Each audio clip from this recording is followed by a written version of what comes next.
Isolation पार्थक्य। Isolation का मतलब क्या है? यानी कि जीव जंतुओं की जाति विशेष के छोटी छोटी इकाइयों या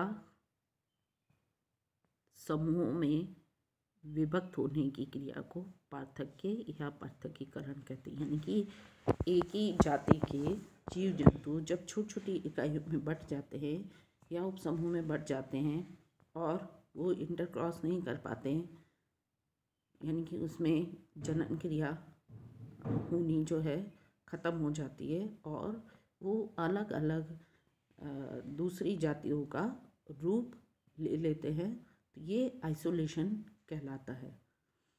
यानी कि किसी जाति विशेष के जीव जंतुओं के छोटी छोटी इकाइयों या समूहों या उपसमूहों में विभक्त होने की क्रिया को पार्थक्य कहते हैं।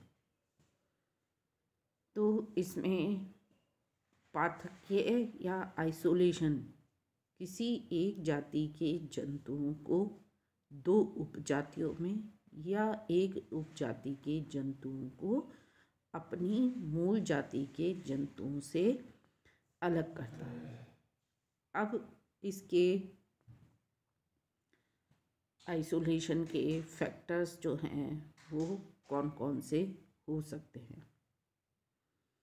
तो डोबान्स्की ने आइसोलेशन के फैक्टर्स को दो भागों में विभाजित किया, जोग्राफिकल आइसोलेशन और रिप्रोडक्टिव आइसोलेशन। जोग्राफिकल आइसोलेशन में मतलब कि जो जातियां बनती है वो अलग अलग स्थानों पर अलग अलग पाई जाती है, यानी कि अलग अलग जगह पर होने के कारण वो जनन क्रिया नहीं कर पाते। रिप्रोडक्टिव आइसोलेशन क्या होता है?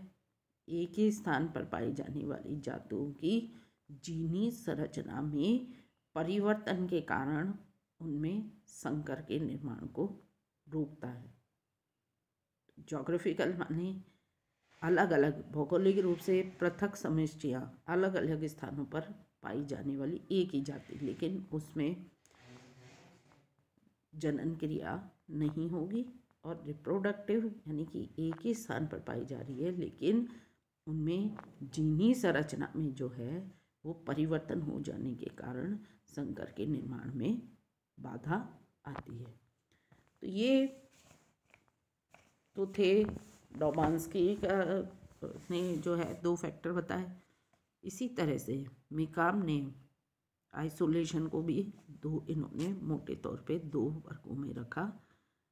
पहला वर्ग था प्री मैटिंग फैक्टर और दूसरा था पोस्ट मैटिंग फैक्टर।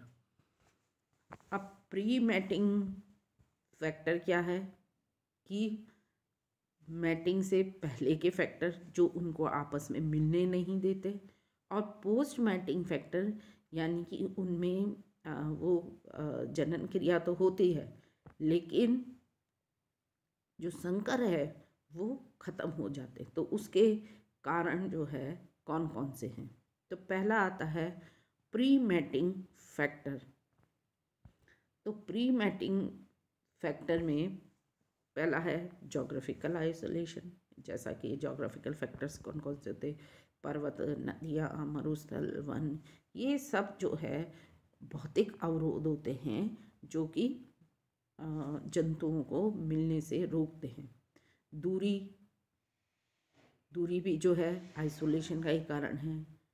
तीसरा जलवायु, चौथा सीजनल आइसोलेशन, पांचवा हैबिटेट आइसोलेशन, छठा जीव परिस्थितिकी एथोलॉजिकल आइसोलेशन, फिर है मैकेनिकल आइसोलेशन और फिर है शरीर क्रियात्मक पार्थक्य फिजियोलॉजिकल आइसोलेशन। ये प्री मैटिंग फैक्टर है जो कि जंतुओं को आपस में जनन क्रिया करने से रोकते हैं। दूसरा इसका मोटा फैक्टर जो बताया पोस्ट मैटिंग फैक्टर, यानी कि अगर वो जनन क्रिया कर जाते हैं उसके बाद भी जो है उसमें जो है वो संकर जो उत्पन्न या तो उत्पन्न होते ही नहीं या ख़त्म हो जाते हैं, तो उसके भी है gamete mortality, zygote mortality, hybrid inferiority और हाइब्रिड स्टर्टिलिटी। ये फैक्टर्स यानी कि मैकॉम ने जो बताया प्री मैटिंग और पोस्ट मैटिंग, ये सारे फैक्टर मिलके एक ही जाति के जंतुओं को मिलने से रोकते हैं और उनमें आइसोलेशन पैदा हो जाता है, पार्थक्य उत्पन्न हो जाता है। इससे वो अलग अलग समूहों में या छोटी छोटी जो है उपजाति में विभक्त हो जाते हैं। Thank you.